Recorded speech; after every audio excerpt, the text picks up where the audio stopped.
Abbiamo qua Chiara che è una grandissima attrice, scrittrice, che al momento si sta sempre di più affermando sul panorama italiano.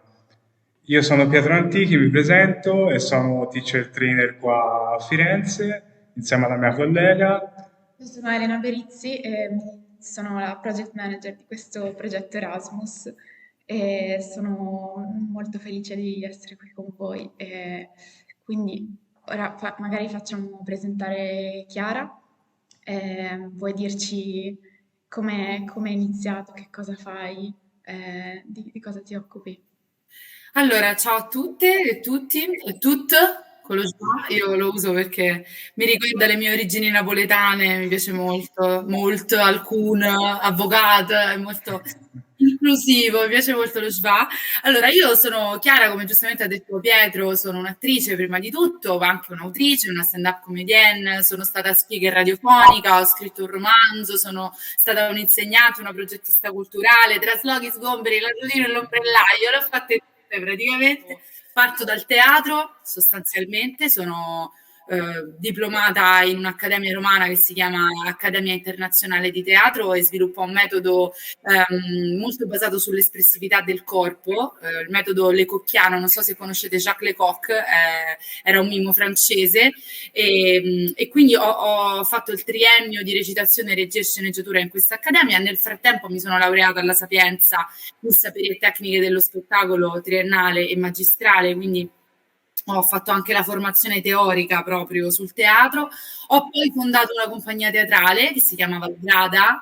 Valgrada è una delle città invisibili di Calvino, è la città che vive solo in virtù del suo riflesso, quindi ci sembrava un'ottima metafora per il teatro, no? Per quello che il teatro vuol dire, la mimesi della realtà che però non è mai esattamente identica alla realtà stessa. Dal 2019-2020 in poi comincio a lavorare anche come stand-up comedian. Dopodiché ho fatto anche Zelig Lab, ho fatto Comedian Solve the World Problems sempre su Comedy Central, poi ho fatto battute su Rai 2, al tavolo dei battutisti e delle battutiste insieme a quell'altra masnada dei scappati di casa.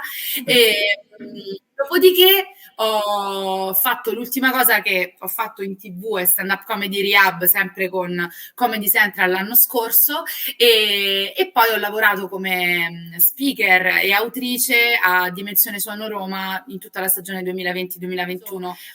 Adesso sto girando l'Italia con la mia tournée. Nel frattempo ho imparato a gestire il mio profilo social che non è stato facile imparare a gestire Instagram, sto parlando di Instagram, sono invischiata in una serie di progetti che spero di potervi raccontare a breve. Ecco. Sì, infatti noi siamo diventati subito tuoi fan su Instagram, ti seguiamo e abbiamo notato appunto la tua eccellente capacità di codificare comunque un linguaggio molto difficile che proviene anche dai tuoi studi precedenti e attualizzarlo anche, quindi vediamo che comunque c'è un contenuto che viene da questo mondo accademico e che a noi piace molto di ecco, andare ad indagare anche tematiche un po' più profonde rispetto alla media, diciamo.